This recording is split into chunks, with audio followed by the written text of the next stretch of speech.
there. Davida, is that right?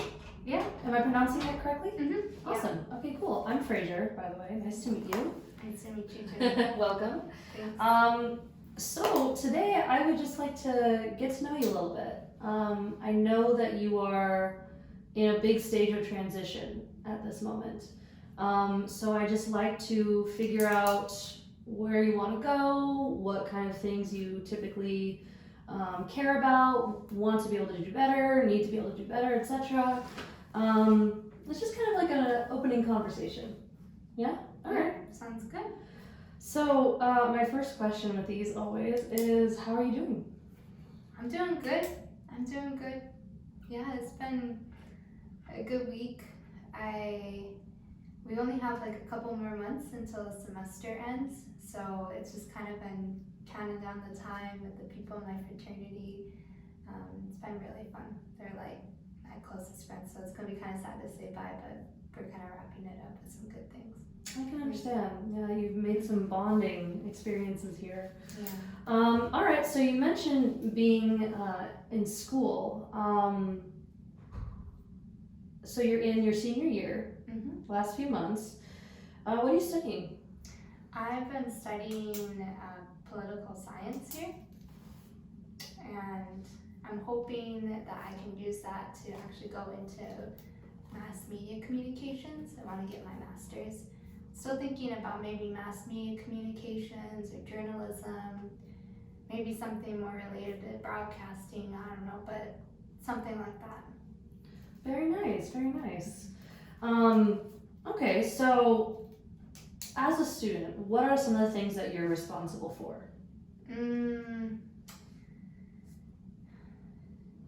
To be honest, I don't have to work, so that's a blessing. That's a good thing. My parents do provide for me financially while I'm here, but I like to be very involved. I write for a school paper. I have my own column. Actually been writing all 4 years of college, and I'm a big part on the leadership team for my co-ed fraternity that I'm part of. It's kind of like it's not the sort of fraternity you probably think of. We like to think of ourselves as like the outsiders fraternity. Okay. But honestly, any outsider is an insider there, and it really is like a family. So now I help lead things, and I've kind of been in charge of like recruitment and things like that. So that, and then my classes, of course. Do you have any favorite classes? Yeah, actually, it's been super interesting. I don't usually like to see myself through the lens of my disability. Okay. But someone really encouraged me to learn more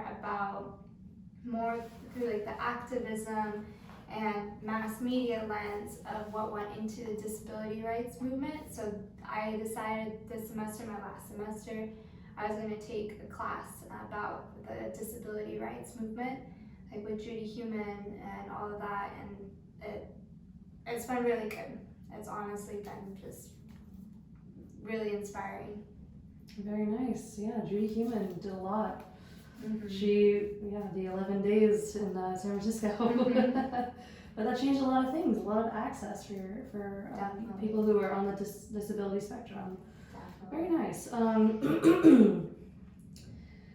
All right, so how did you get involved with the fraternity? You said it was a co-ed fraternity. Mm-hmm. That's a very unique kind of setup there. How did you get involved with that? Yeah, they actually, I think they saw me going around, like there's Rush Week and all of the fraternities and sororities will be tabling out there on the main plaza of our school. And I was just kind of walking around, seeing what there was, but I was like, I'm not gonna join a sorority or anything like that.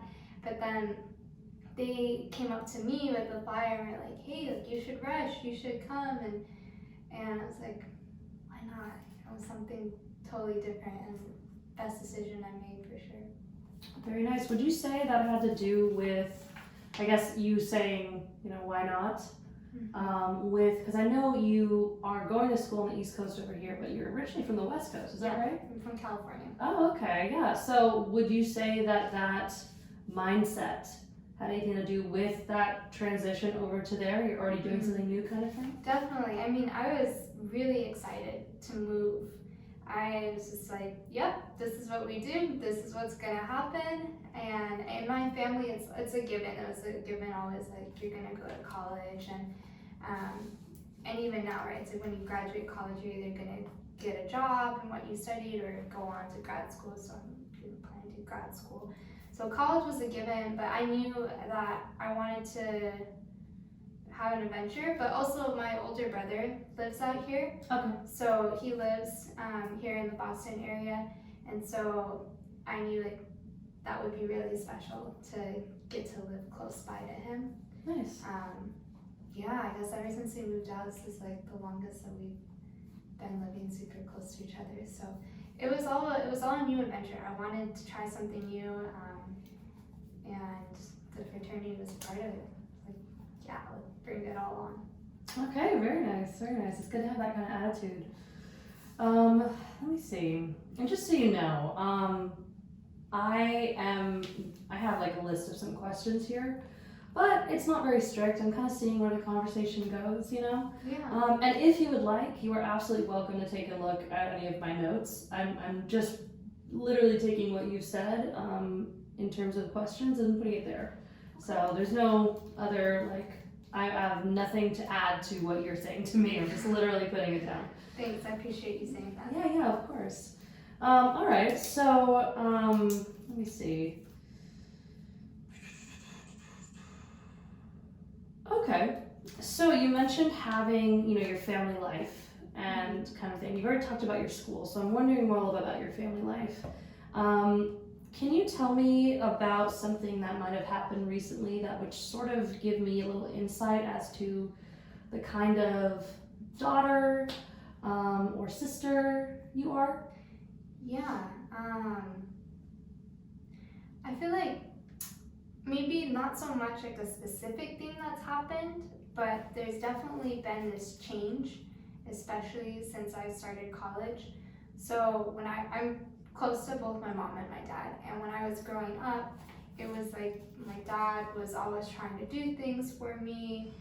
Because of my disability, especially when I was younger, there's a lot of things that I couldn't do independently for myself, or at least it would take me longer to do it. Like, it could just be easier for someone to help me or do it for me, and so he always wanted to just jump in and do it himself. Well, I think he's saying he wants to help me, but I feel like it turned more into he wants to feel needed, and so that's why he kept helping me. But my mom is like, no, Davida needs to be independent. She needs to be able to do the things so that she needs to do to take care of herself. And in the long run, I totally agree with my mom, because I would never have left California. I would never have been able to come over here and have the amazing time that I have had in college. So I think as I've become an adult, and well, kind of, I feel like I'm still an adolescent, so it's like getting towards adulthood maybe. As I've gotten older, at least I'll just say that, as I've gotten older, it feels like my relationship with my dad has changed, and I put up stops. I'm like, no, I don't want your help. I want to be able to do it myself. You have to give me the chance to do it.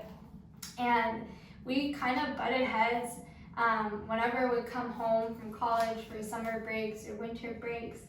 And I'd be like, nope, I'm going to do it myself, even if it takes longer. I don't care. I'm going to do it. And I feel like that was hard for him, but now, by now, it's good. We have a good relationship, and we can get in like kind of like good arguments, the kind that's like spirited. Yes, Okay. like the good ones. And so I like seeing that change in my relationship with my dad. With my mom, I feel like I've always been really similar to my mom. She really loves she just loves talking about politics. It's like she thrives talking about politics, and she passed that on to me. And I just feel so content if we can strike up a good argument, just to hone our skills and to go back, that kind of banter. I really like that. And so I feel like my mom and I really connect in that, and she, like I said, also has always encouraged me to be independent. So that's something I appreciate. Yeah. So I think, like I said, there isn't really a specific moment I can think on right now, especially since I haven't seen them since winter break in January. But I like seeing that kind of shift in my relationship with my dad. Very nice, very nice. Is there anything that you've done recently that you're really proud of? Yeah, so like I said, I write for the school paper, and recently it was like a People's Choice Award actually from the local community. So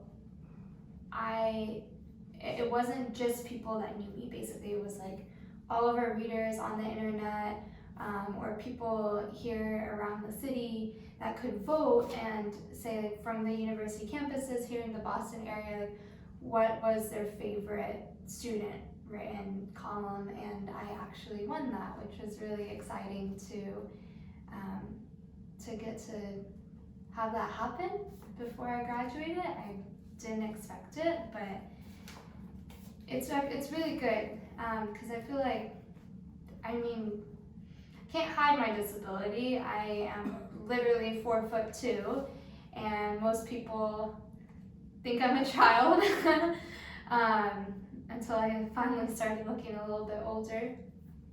And I obviously am like just limited in what I can physically do, but not to the extent that I can't be independent and have a brain that can think and be articulate and be intelligent.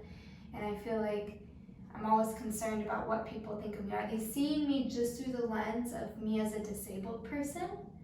Or are they just seeing me for Davida? Like, I don't want people to cut me some slack just because I'm disabled.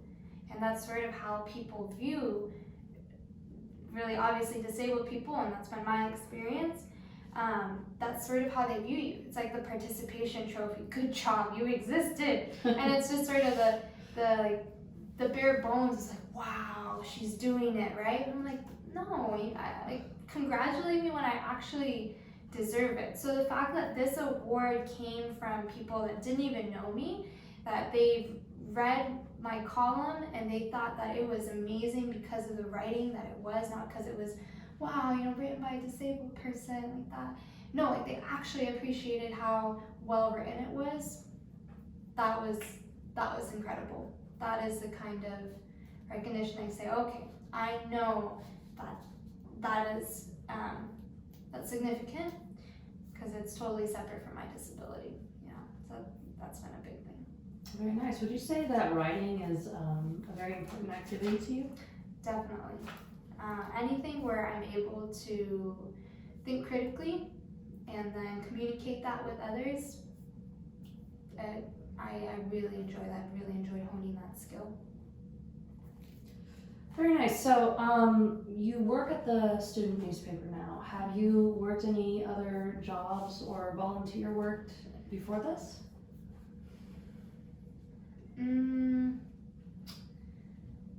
Not really, no. It was, well, back in high school I was part of the student newspaper then, but not any official jobs where I was paid. All right, fantastic. So you kind of mentioned that you came to college with that political science urge to find more information. Critical thinking, you kind of got that from your mother. You found your way into writing and sharing your views through the column and stuff. Is there anything else that, I guess, led you to wanting to be ultimately in broadcasting or mass media? I had a high school librarian, actually, Mr. George, and I would go into the library during lunchtime, and he was also just as fired up as I was to enjoy political debate and to kind of watch the whole show, because that's really what it is in so many ways, the whole political show play out. Theater. It really is. And so we would get into these lively discussions. I feel like I really got to hone my own debate abilities, so then I could hold my ground when I'd come back home and have those kinds of discussions with my parents.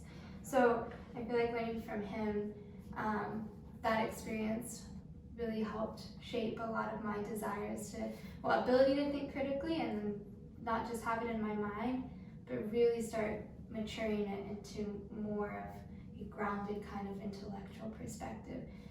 So that's been something that's been really significant. Very nice. I still remember like that made a big difference. You know, hey, sometimes it's that one person that you can, you know, share, you know, some what you would like to do or anything with, you know, and they encourage you, you know. All right, cool. So, at the newspaper, what kind of worker would you say you are? I'm responsible.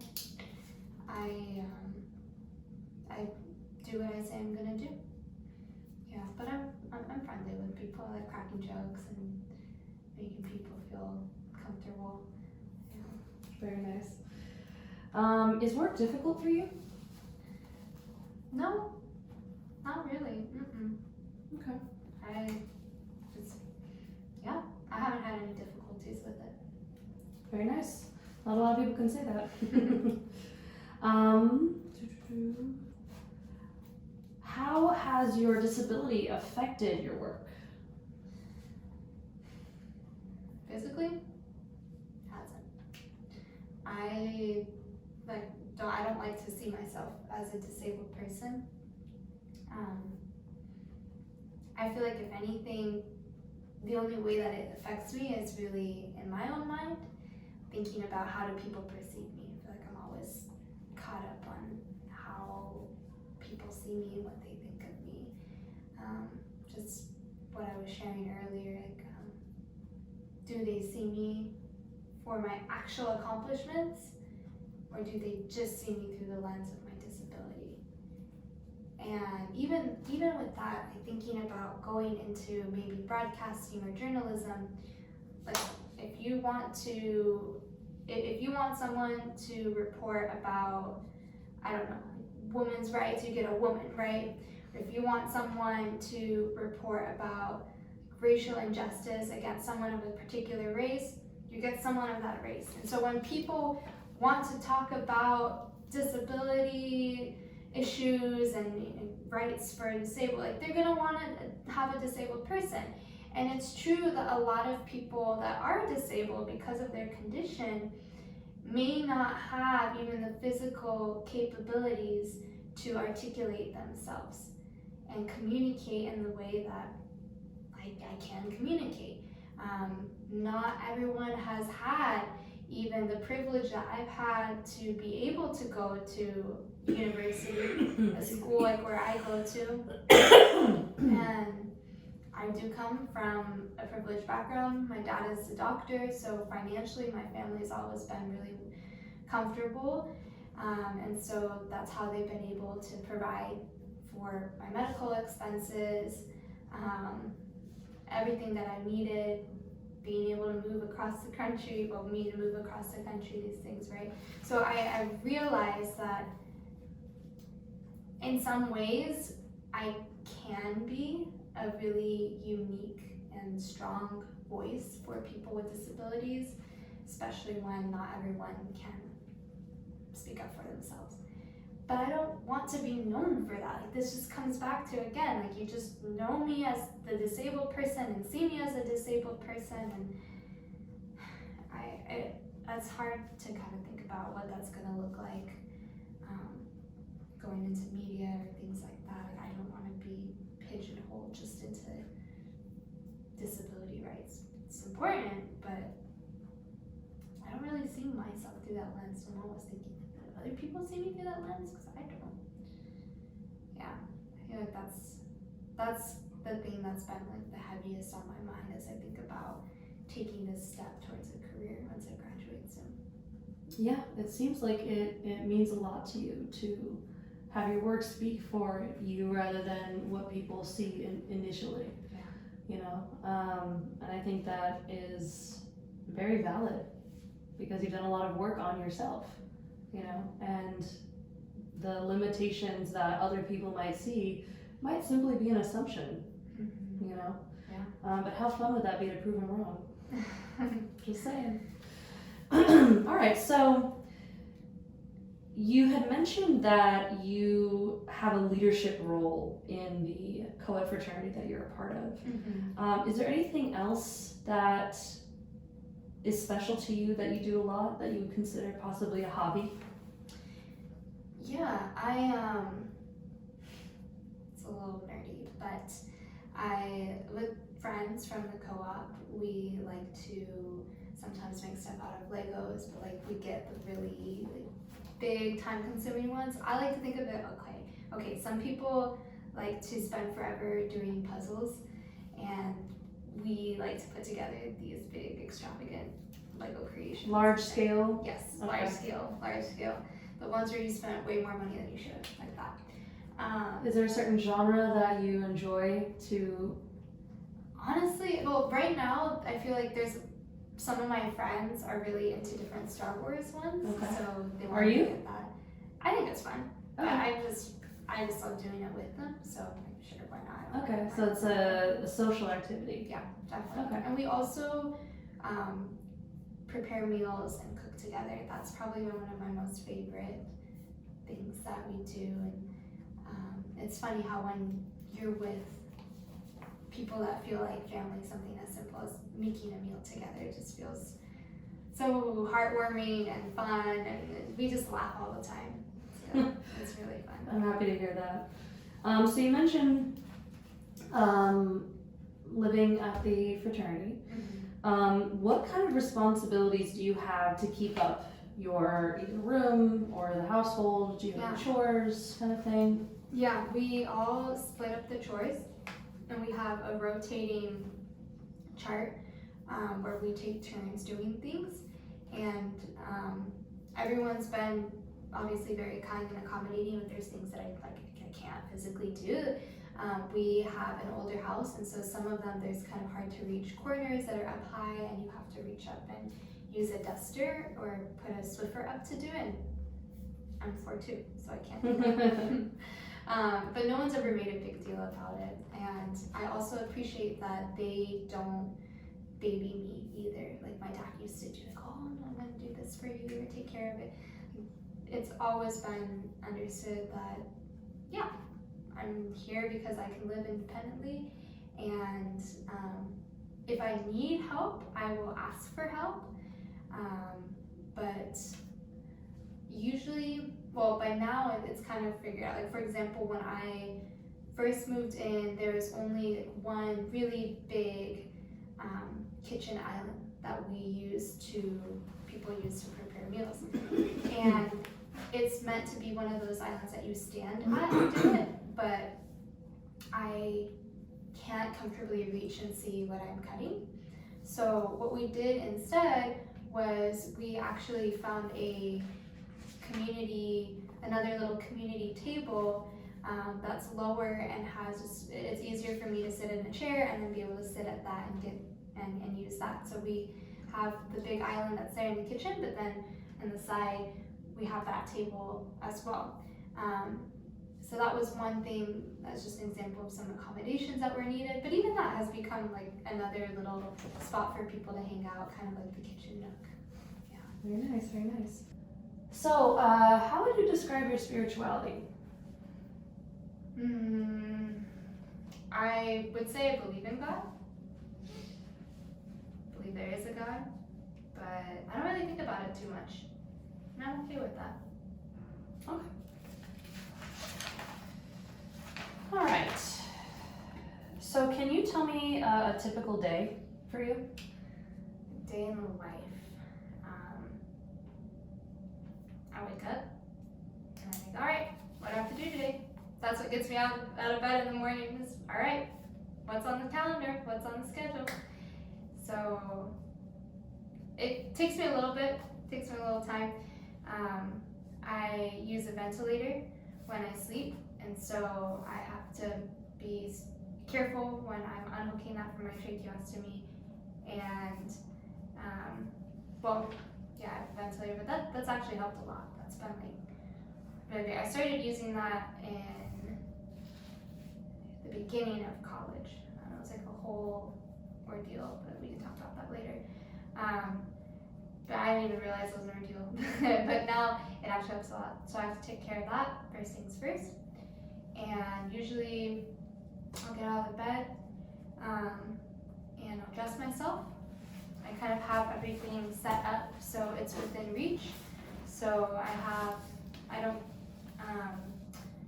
have a closet, but I don't hang things up because I can't reach them up there. So instead I have sort of some like organizing cubbies with little pull-out boxes I got from Target that I can really easily get my clothes out of, and my shoes are there.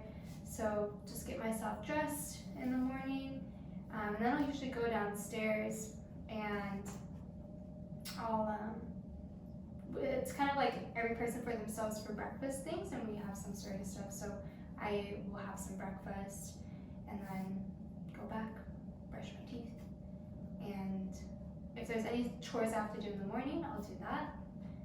Usually I do those at night though, and so then I'll head to campus, which is really close. We live like the whole like frat row place where our frat house is really close. It's maybe like a 10-15 minute walk for me. Takes me a little bit longer. I think for people that are taller, it's just a 5-minute walk, but for me it's like give me an extra 5 to 10 minutes, and then I'll get to campus. So once I get to campus, I like to spend my day there. So a lot of times I'll go straight into the school newspaper office, and that's super fun, just getting to be there with all the other students.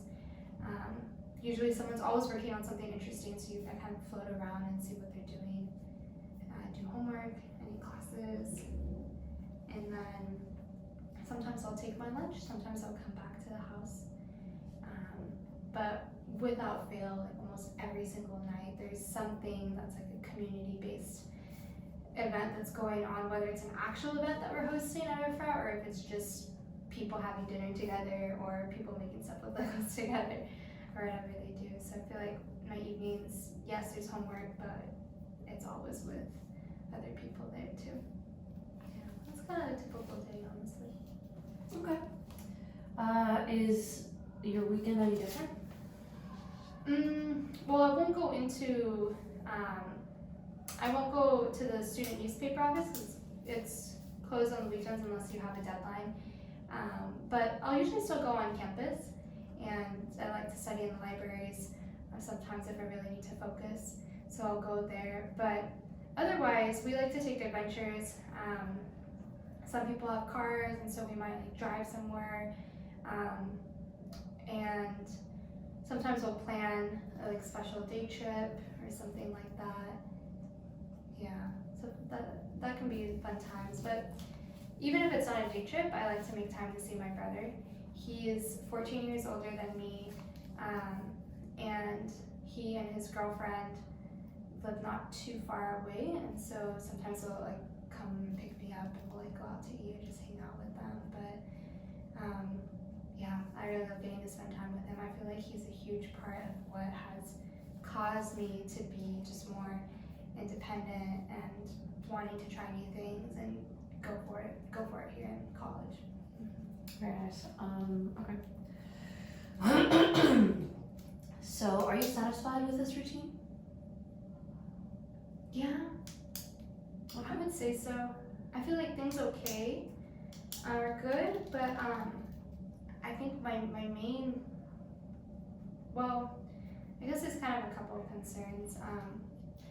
One thing is just like what is it going to look like in terms of housing and transportation, and just sort of the practical things when I think about what grad school do I want to go to.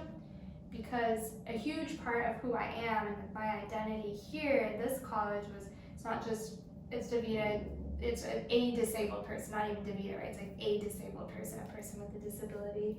like that's my identity. No, people know me as the person that writes a column for the school newspaper, or a person that's part of my frat.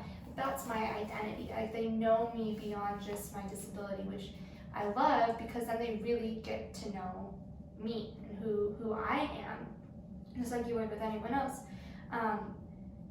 And things have worked out really well, where like the disabled student program, I was able to meet with them and kind of figure out anything that was needed. But even my living situation is so accommodating, but it's like that kind of situation is very rare. Probably not gonna have this sort of co-ed, very community-based frat when I go on to grad school. It's gonna look different. So I think that's one of just kind of my concerns as I graduate. So like I've just been thinking about what school do I want to go to, but I just didn't even really think like, oh wait, there might be some places that aren't even accessible, or am I just gonna have to figure it out myself? So I don't really know where to start with that. It feels a little overwhelming when I think about it. But I think also just in terms of like friendship and community, thinking about starting somewhere new. And to be honest, I feel like a big part of that is just with relationships, and just being like I'm 21 now, but I look all around me and it's so normal for people to be dating and everything, but for me it's kind of like people see my disability, and a lot of people see that and just assume like I'm asexual, and that's obviously that's not true. Maybe that's not obvious for a lot of people, unfortunately, but that's not true. But I feel like I'm gonna be like 35 and basically be this like 14-year-old that has like never had a relationship or anything, and yeah, I don't know.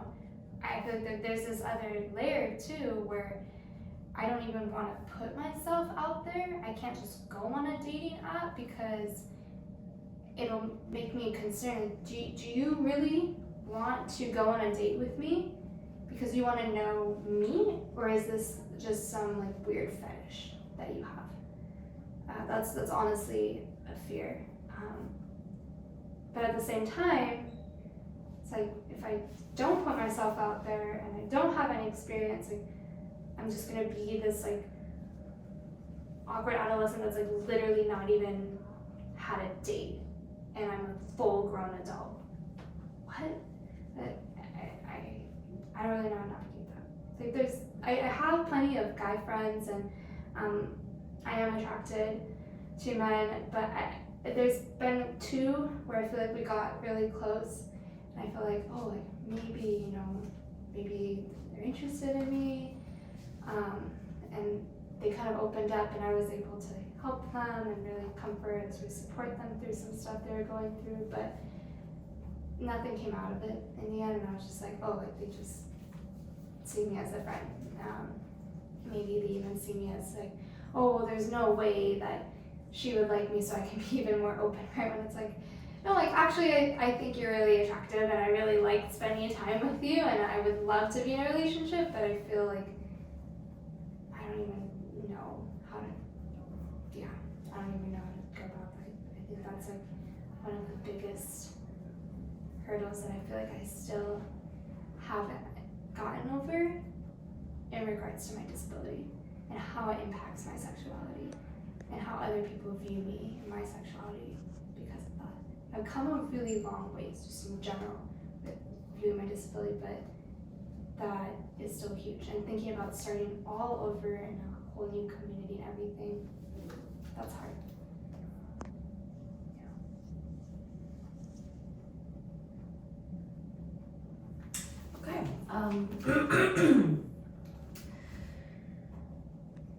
So, in transitioning, you mentioned to going to into grad school, is there any part of your routine that you would like to keep for sure? That no matter what, you need to have that? Well, I have to keep using my ventilator and oxygen when I sleep. That's a big part of just my physical needs. I like being part of things, like part of the school paper, part of the kind of community I'm in. So it would be really special to find something like that, to have that support. All right, so we've heard about your environment, a lot about your co-ed fraternity environment. I have one question about that. If you were feeling depressed or upset, could you expect anybody in your household to give you support? Yeah, for sure, and they totally already do. Can you give an example? I was feeling super down, just again like caught up in the whole thing about like, will I ever be able to experience a romantic relationship? And I shared that with a good friend of mine that's part of my frat, and she just really listened to me. I felt heard. It was an encouragement to me.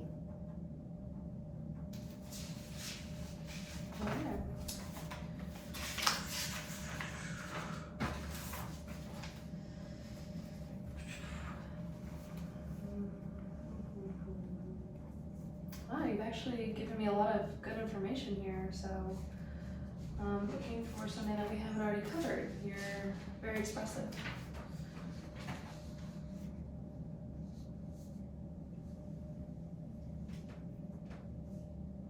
Okay. Is there anyone at work or in your home that makes things difficult or stressful to you?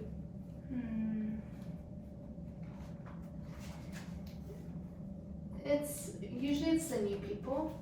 Like we'll have new freshmen come in to the student newspaper, and maybe they've never been around someone with a pretty severe physical disability, and you can tell that they feel awkward because they don't know what to do. And it's like, you don't have to do anything different. And they're just like super self-conscious about it, which makes me more self-conscious about it. And they're not doing it to be mean, but they just, it just makes me more aware again, like people are seeing my disability before giving me the chance to really present who I am. How does that make you feel? Honestly, it's hard. It's hard on my self-esteem. It's hard to navigate that, knowing that I am a person that has a lot of skills. It's tricky. It's just tricky to know how to interact with people when you're wondering, what are they thinking?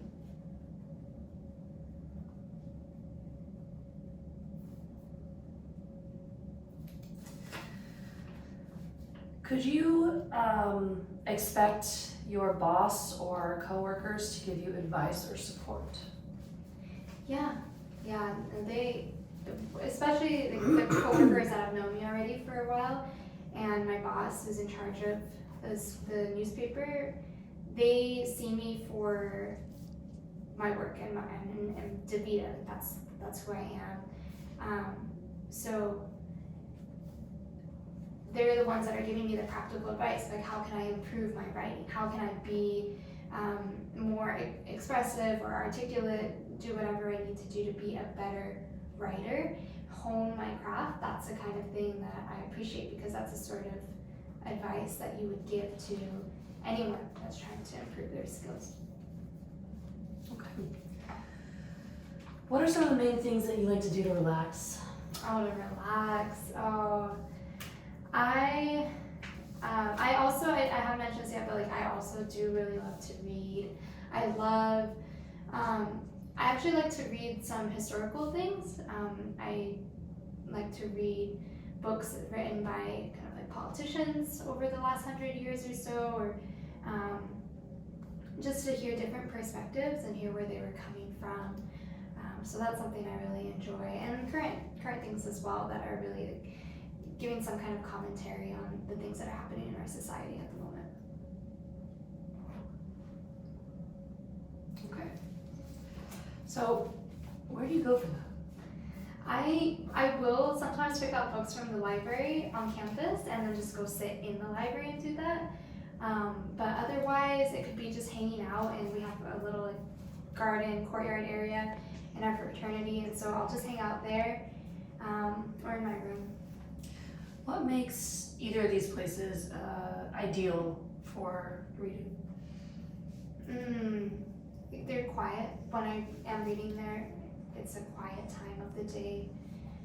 Usually later in the day, in the late afternoon, people are kind of tired or studying.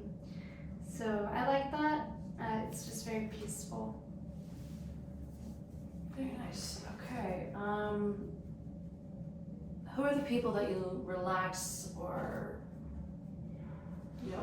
who are the people you relax with? Yeah. Well, there's my brother and his girlfriend Lily. When I see them, that's really sweet. My brother's name is James, so I love being able to spend time with them. And then I have probably my two closest friends, and their names are Sasha and Patty. So they're both in my fraternity, and just spending time with them is like, you could just not say anything. It feels like a good time. Awesome. Okay.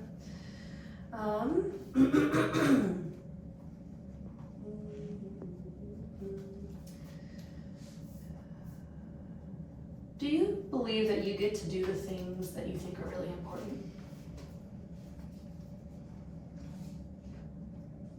For the most part, yes. Except for just what feels like very natural for most people, to be able to freely pursue romantic relationships. Yeah.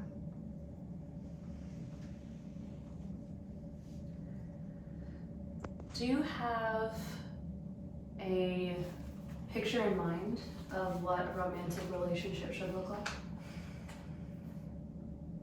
Someone that loves you for who you are, that you feel like you can be totally yourself around, like totally free. I don't have to filter myself. Someone that's quick, someone that's got that wit, and they can debate, they can keep up. That's really important to me.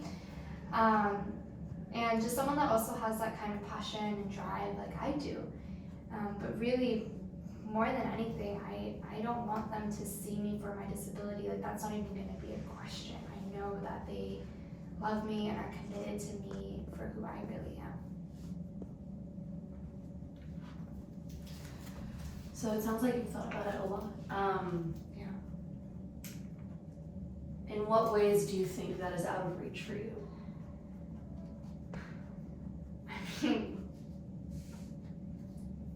people look at me and just think I'm not even thinking about that, right? They look at me and they think, if they even guess that I'm 21, they'll look at me first and think, no, there's no way she would be interested in a romantic relationship. But most people think I'm a child, and so that's hard to get over that barrier first.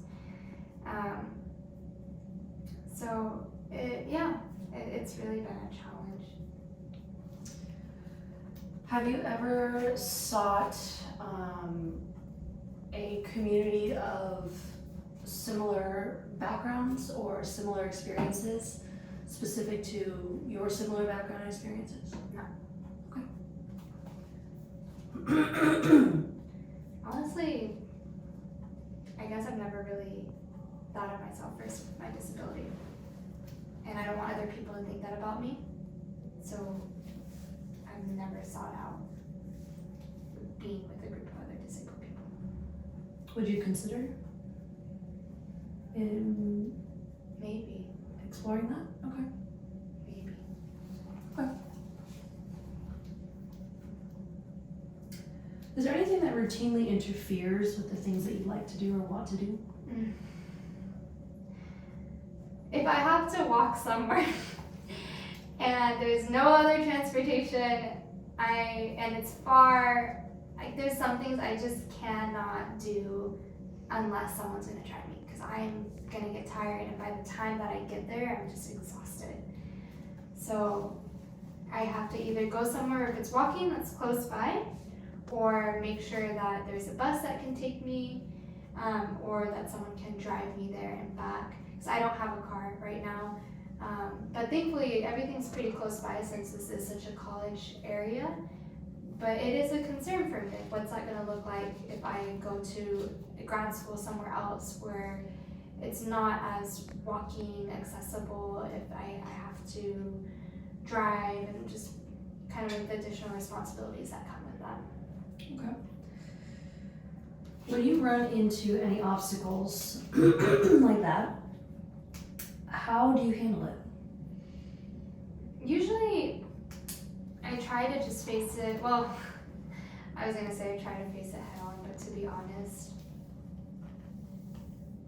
I feel like I just ignore it and then it works out. Honestly, I know that sounds pretty bad, but I will look at adversity and just ignore it and be like, no, we're just gonna keep going and wake up and think, all right, what do I have to do today? And that's just what keeps going, and then things kind of work out.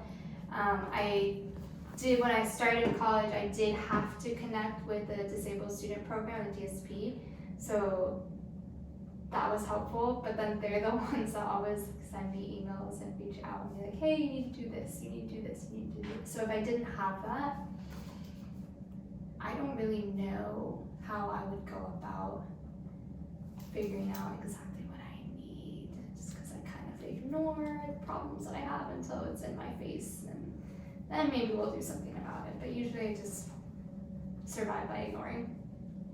Okay. How do you think you might adjust to or handle this upcoming move to grad school? I think it's exciting, because I do know like this is what I want to do. But I am a bit nervous, especially since I don't know what community is going to look like for me there. I'm going to start all over and think about how are people viewing me, sort of see myself through their lens. That's the part that I'm nervous about, just because I feel like I've got it so good now and it's been so well established now that it's hard to think about starting over, even if it is for like pursuing a career that I'm totally passionate about. There's still going to be that layer of nervousness. Okay.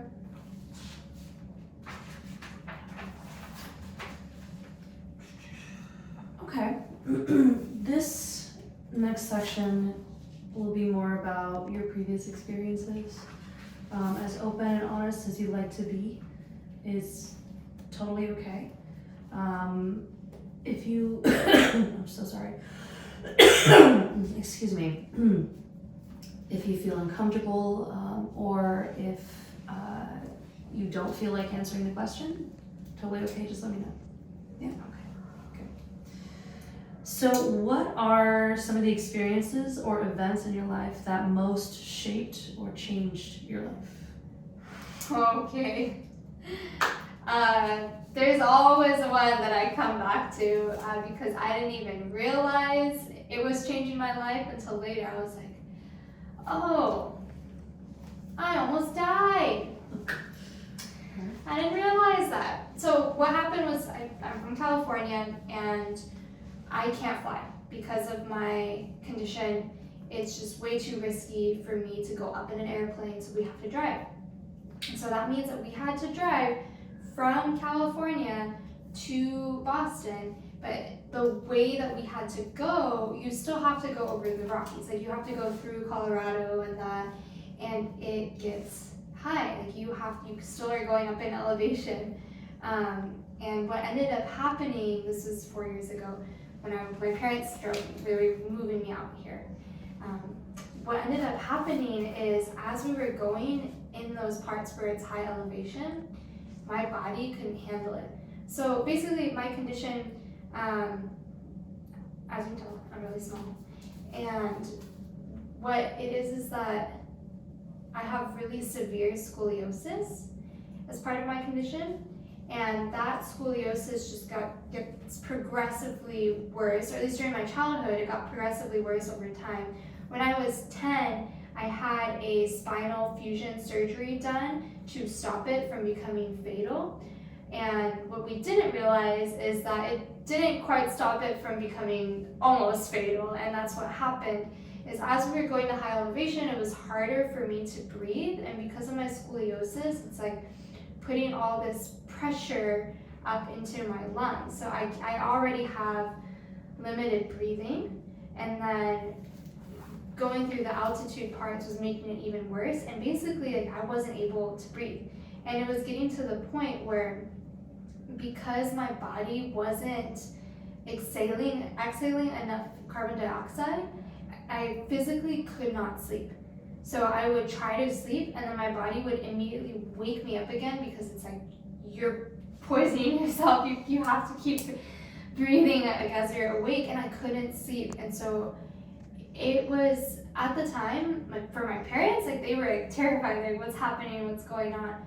But to be totally honest, I did not realize how serious it was, because I've already had these kind of breathing problems. And so I was just like thinking, like, how am I going to decorate my dorm, and what classes am I going to take? I'm so excited, we're finally going to college, everything I wanted, it's happening, right? And meanwhile, I'm like quietly dying, and I didn't even know. And so we end up getting out here, go to the hospital, and they told me that it was so serious, maximally I have 5 years to live. And my brother to this day will still say things like, I don't know how you did it, you are so brave and such a fighter. And I'm like, bro, I didn't even realize. I personally don't see myself as some kind of hero that overcame this difficulty, because I wasn't thinking about that. Again, I was just thinking about like, oh, I'm gonna decorate my room with like little lights or whatever. I wasn't thinking about the seriousness of my condition, because that's kind of how I just deal with adversity. Like I said, I just ignore it and move on. I don't really like confrontation, and even in my own life with hard situations, you just move on. But what ended up happening is, about a week later, I had to get my tracheostomy and start using the ventilator and oxygen at night, which has actually really helped. And now that, even though that is an added kind of piece of medical equipment that I have to use, it really helps improve my daily quality of life, and I feel like I'm breathing better than I ever was before. So that's a positive change. But now I'm a little bit older, and I look back on that time, I think, wow, I really did almost die. And I didn't even realize it. So that kind of makes me stop and think, you know, like, I've gotten away with just living this way, like I'm not gonna confront my problems or deal with some of the harder realities of my disability. I can avoid it, but maybe there's times when I really need to stop and think about it, and really think, like, how am I gonna take care of myself in the long run, and things like that. Yeah, so that was a big shift, just reflecting and realizing that. All right. If you think about your life, is there a time that you felt you were doing the best? Honestly, it's right now. It's right now. I'm doing, gosh, like so many people that I love, getting to write for the paper, studying what I want, being here, even getting to think about the possibility of grad school. Yeah, I guess maybe one day it would be amazing to be married and have a family. Like, that would be the ultimate thing.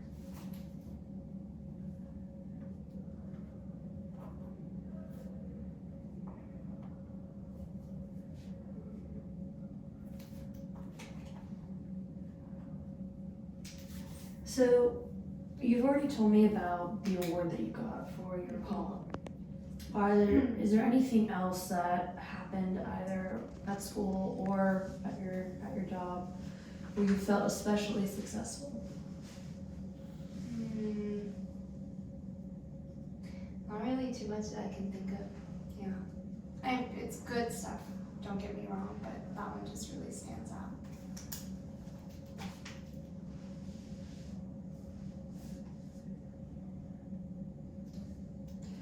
What would you consider the hardest time of your life or the worst? Yeah, I think it was when I was in high school, I finally realized, oh, my parents don't get along, and they should have gotten divorced a long time ago. They're still not divorced, but I feel like they should be by this point. They're always disagreeing with each other, always bickering, but individually, with me, it was like I have such a great relationship with each of them, and so does my brother, so that's why I feel like I didn't really see it before. And we had so much stability at home. Dinner was 6:30 p.m. every single day. Both of my parents were so involved in my life. My dad a little too much, but like I said, backed off. But they really made sure that I had that kind of stability. And my dad is a doctor, and so like even that financial stability. We had that kind of consistency, so I never realized like actually how difficult their relationship was. And then when I started recognizing like, oh, this isn't normal, like this isn't how people's parents that are married should be, that was really hard, I think, to realize that when I was in high school. Yeah. Okay. What do you consider your biggest failure?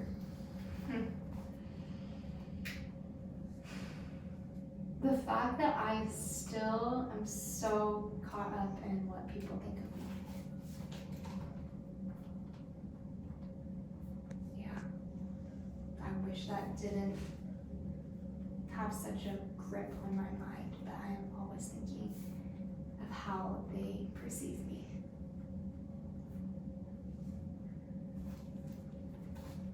If you could make a future, have it turn out exactly as you wanted, what would you be doing? Yeah. I would be some big time broadcaster. You'd see me. I don't know if it would be like the nightly news or something like that, but I would be a recognizable face that you would think, wow, that person is so good at what they do, so articulate. I have a family. I have a loving spouse and kids. I wouldn't think of what people thought about me. Yeah, that would be amazing.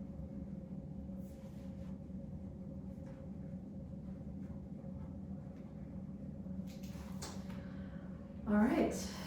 Thank you so much for being open and sharing and answering all these questions and thinking about all these things. I would love to stay in touch. I would love to see what we can do to help you be where you want to be. Thank you. Yeah, of I course. appreciate that. This has been a big transition coming up. So I feel like even taking this step to talk about what the next steps might be, that's been really helpful. So thank you. Of course. Nice to meet you. And Nice I'll to see meet you pretty soon.